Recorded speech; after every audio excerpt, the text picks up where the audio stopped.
The Apple of China. नहीं समझे? अरे भाई, Xiaomi कुछ साल पहले इसी नाम से ही तो फेमस था। इस ब्रांड ने अपने टाइम पर एप्पल, सैमसंग और माइक्रोसॉफ्ट जैसे ब्रांड्स की तो बैंड ही बजा दी थी। लॉन्च होते ही Xiaomi के फोन्स 1 मिनट में ही खत्म हो जाते थे। लेकिन अब क्वेश्चन यह है कि आज ये ब्रांड अपने डाउनफॉल की तरफ क्यों जा रहा है। आज के इस वीडियो में हम Xiaomi के राइज एंड फॉल की पूरी स्टोरी जानने वाले हैं।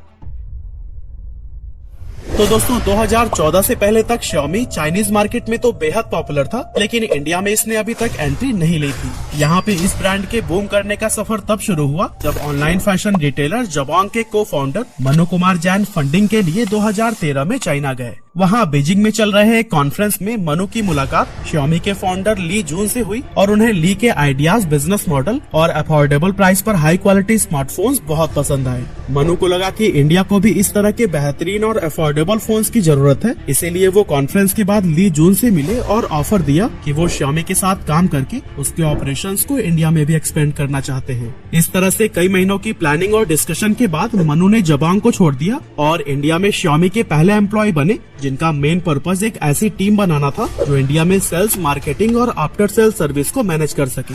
ऐसे ही काफी एफर्ट के बाद जुलाई 2014 को Xiaomi ने अपना पहला स्मार्टफोन इंडियन मार्केट में उतारा, जिसका नाम था Xiaomi Mi 3। इस फोन में Xiaomi काफी अच्छी फीचर्स ऑफर कर रहा था जो कि उस समय के दूसरे ब्रांड्स में अवेलेबल नहीं थे, जैसे 5 inch full HD display, powerful Snapdragon 800 processor, 2GB RAM और 13 मेगापिक्सल रियर कैमरा, जो 2014 में top of the line features माने जाते थे। अपने हार्डवेयर स्पेक्स के अलावा Xiaomi Mi 3 MIUI operating system पर चलता था, जो हाईली कस्टमाइजेबल और यूजर फ्रेंडली था। इस OS ने Mi 3 को मार्केट में अवेलेबल बाकी के एंड्रॉइड स्मार्टफोन से डिफरेंशिएट करने में काफी मदद की। यही वजह थी कि Xiaomi Mi 3 लॉन्च होने से पहले ही लोगों के बीच खूब पॉपुलर हो गया था और सिर्फ 2 मिनट के अंदर ही ये फोन सोल्ड आउट हो गया। लेकिन सिर्फ अफोर्डेबल प्राइस और हाई एंड स्पेसिफिकेशंस ही एकमात्र ऐसी चीज नहीं थी जिसने इस ब्रांड को इंस्टेंट पॉपुलर बनाया, बल्कि Xiaomi की मार्केटिंग स्ट्रैटेजी भी बाकी ब्रांड से काफी अलग थी। अब आज से 10 साल पहले आपको याद होगा कि हम लोकल स्टोर से जाकर फोन खरीदा करते थे,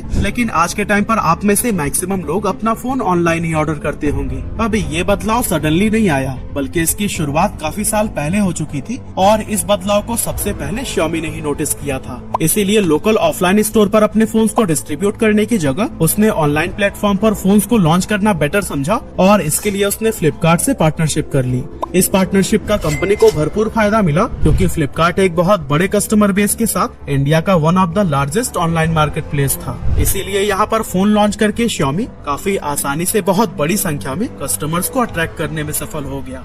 अपने पहले स्मार्टफोन की सक्सेस के बाद Xiaomi ने 2014 में ही Redmi 1S लॉन्च किया, जो कि Qualcomm Snapdragon 400 processor, 1GB RAM और 8GB इंटरनल स्टोरेज प्रोवाइड करता था और इसका प्राइस रखा गया था सिर्फ 5,999 रूपए। सेम ईयर ही Xiaomi ने अपना एक और affordable smartphone Redmi Note market में उतारा और इसका प्राइस रखा गया था सिर्फ 8,999 रूपए। इन सभी अच्छे स्मार्टफोन्स ने Xiaomi के स्ट्रॉन्ग ब्रांड इमेज डेवलप कर दी और लोगों के बीच इसकी डिमांड खूब बढ़ने लगी। ये ऐसा दौर था जब हर किसी की जुबान पर सिर्फ Xiaomi, Mi या Redmi का नाम होता था। Xiaomi ने इसके बाद भी कई सारे कमाल के फोन्स लॉन्च किए जो कि लोगों के बीच बेहद पॉपुलर रहे और इसने हर घर में अपनी पहचान बना ली। ये अपने स्मार्टफोन्स का लुक बिल्कुल आईफोन के जैसा बनाते थे, इसीलिए यह फोन उन लोगों के लिए एक बेहतरीन अल्टरनेटिव था जो एप्पल के महंगे फोन को तो अफोर्ड नहीं कर सकते थे, लेकिन उसके जैसा लुक जरूर चाहते थे। लोगों के बीच Redmi Note सीरीज को लेकर भी खूब क्रेज देखने को मिला और इस सीरीज के फोन का लोग महीनों पहले से इंतजार करते थे। इसी क्रेज और डिमांड की वजह से Xiaomi 2017 के एंड तक बाकी के सारे पुराने प्लेयर्स को पीछे करते हुए इंडियन स्मार्टफोन मार्केट में नंबर 1 पर आ गया। अब इसके नंबर 1 पर आने के पीछे 3 मेन रीजंस थे। पहला ये कि लोग उस टाइम पर कीपैड वाले फोन्स यूज करते थे जिसकी बैटरी काफी लॉन्ग लास्टिंग होती थी, लेकिन जब वो शुरुआती स्मार्टफोन पर शिफ्ट हुए तो इसकी बैटरी बहुत ही जल्दी लो हो जाती थी और इसी प्रॉब्लम की वजह से काफी लोग स्मार्टफोन के साथ साथ एक कीपैड वाला फोन भी रखते थे। लेकिन Xiaomi इंडिया में पहला ऐसा ब्रांड था जिसने इस प्रॉब्लम को समझा और 4000 mAh तक की कैपेसिटी वाली बड़ी बैटरी के साथ स्मार्टफोन्स को लॉन्च किया। Xiaomi के सक्सेस का सेकेंड रीजन था कि उस समय सैमसंग और एप्पल मार्केट के प्रीमियम सेगमेंट पर तो राज कर रहे थे, लेकिन उनका प्राइस इतना ज्यादा था कि मैक्सिमम लोग उनके फोन्स को अफोर्ड ही नहीं कर पाते थे। मिड या लो रेंज की कैटेगरी में सिर्फ माइक्रोमैक्स, कार्बन या लावा जैसे ब्रांड्स मौजूद थे, लेकिन इन फोन से मिलने वाले खराब यूजर एक्सपीरियंस की वजह से कस्टमर इन सभी ब्रांड से तंग आ चुके थे। इसीलिए जब Xiaomi ने अपना स्मार्टफोन मार्केट में उतारना शुरू किया तो इसने इन सभी कमियों को खत्म कर दिया और सिर्फ 2 साल में ही इसने इतना तेजी से ग्रो किया कि बाकी सभी ब्रांड इससे काफी पीछे रह गए। 2017 में Xiaomi एक ऐसा ब्रांड था जिसने इंडिया में सबसे ज्यादा स्मार्टफोन बेचे थे। और दोस्तों इंटरेस्टिंग बात तो यह है कि Xiaomi टीवी एड या फिर होर्डिंग्स पर बिना 1 पैसे खर्च किए भी इंडिया में सबसे बड़ा ब्रांड बन गया था। साल 2020 में Xiaomi 28% मार्केट शेयर के साथ टॉप पर था, लेकिन धीरे धीरे वो अपनी बादशाहत खोने लगा और 2022 में इसका मार्केट शेयर ड्रॉप होकर 16% पर आ गया। जबकि इसी सेम पीरियड में Vivo और Samsung के मार्केट शेयर में बहुत बड़ा उछाल देखने को मिला था। तो आखिर क्या रीजन है कि Xiaomi धीरे धीरे अपने कस्टमर्स को खोता जा रहा है और जिस ब्रांड के लिए पहले लोगों के बीच इतना क्रेज हुआ करता था वो अब इसे छोड़कर क्यों जाने लगे हैं? आइए इसको समझते हैं। डाउनफॉल इन लो प्राइस सेगमेंट। तो दोस्तों जब Xiaomi इंडियन मार्केट में एंटर हुआ था उस समय बहुत बड़ी संख्या में न्यू स्मार्टफोन यूजर्स बने थे, लेकिन ये आदमी का स्वभाव है कि अगर वो उस टाइम 15,000 का फोन यूज कर रहे थे तो अगली बार 20 या 25,000 का फोन तो जरूर ट्राई करना चाहेंगे, क्योंकि हमें और भी ज्यादा बेटर फीचर्स का एक्सपीरियंस तो करना ही होता है। यही वजह है कि फिलहाल इंडिया में स्मार्टफोन के प्रीमियम सेगमेंट की तरफ यूजर्स काफी तेजी से अट्रैक्ट हो रहे हैं, लेकिन Xiaomi के 70 से 80% स्मार्टफोन 15,000 के अंदर हैं और इस प्राइस सेगमेंट में बहुत बड़ा डाउनफॉल आया है, जिसका असर Xiaomi के मार्केट शेयर पर भी देखने को मिल रहा है। अब यही सब देखते हुए Xiaomi ने भी प्रीमियम सेगमेंट में अपने फोन्स लॉन्च किए, लेकिन उसमें अभी कुछ खास कामयाबी नहीं मिल पाई है, क्योंकि Xiaomi की ब्रांड इमेज एक अफोर्डेबल स्मार्टफोन वाली हो गई है, जिस वजह से लोग इसे प्रीमियम सेगमेंट में एक्सेप्ट नहीं कर पा रहे हैं। MIUI OS, ads and bugs. एक टाइम पर जो चीज Xiaomi को बाकी ब्रांड से अलग बनाती थी वो थी उसकी शानदार MIUI OS, जो बहुत ही ज्यादा स्मूथ थी। टाइम पर अपडेट्स भी आते थे और ओवरऑल लोगों का यूजर एक्सपीरियंस भी बहुत अच्छा था। हालांकि शुरुआत में इसके अंदर बोटवेयर और एड्स जैसे प्रॉब्लम्स आए, लेकिन इन्हें काफी हद तक सॉल्व कर दिया गया। मगर अभी पिछले कुछ सालों से ये प्रॉब्लम्स लगातार बढ़ते ही जा रहे हैं, क्योंकि जहाँ एक तरफ इसमें काफी सारे बोटवेयर है तो वहीं दूसरी तरफ यूजर्स बग्स की प्रॉब्लम भी फेस कर रहे हैं। अब अगर आप बोटवेयर नहीं समझे तो इसका मतलब होता है प्री इंस्टॉल्ड ऐप जो आपके बैटरी, पावर और स्टोरेज को खाते हैं और इन्हें चाह कर भी आप अनइंस्टॉल नहीं कर सकते। अब अगर आप Xiaomi का कोई सस्ता फोन लेते हैं तो उसके अंदर MIUI में कई तरह की प्रॉब्लम्स और बोटवेयर होते हैं। यहाँ तक कि Xiaomi के प्रीमियम फोन्स भी इससे पूरी तरह से बच नहीं पाए हैं। ऐसे में प्रीमियम प्राइस पे करने पर भी जब उस लेवल की फील न मिले तो यूजर्स बहुत ही ज्यादा डिसअपॉइंट हो जाते हैं। और ये भी एक बहुत बड़ा रीजन है कि Xiaomi प्रीमियम सेगमेंट में लॉयल कस्टमर नहीं बना पा रहा है।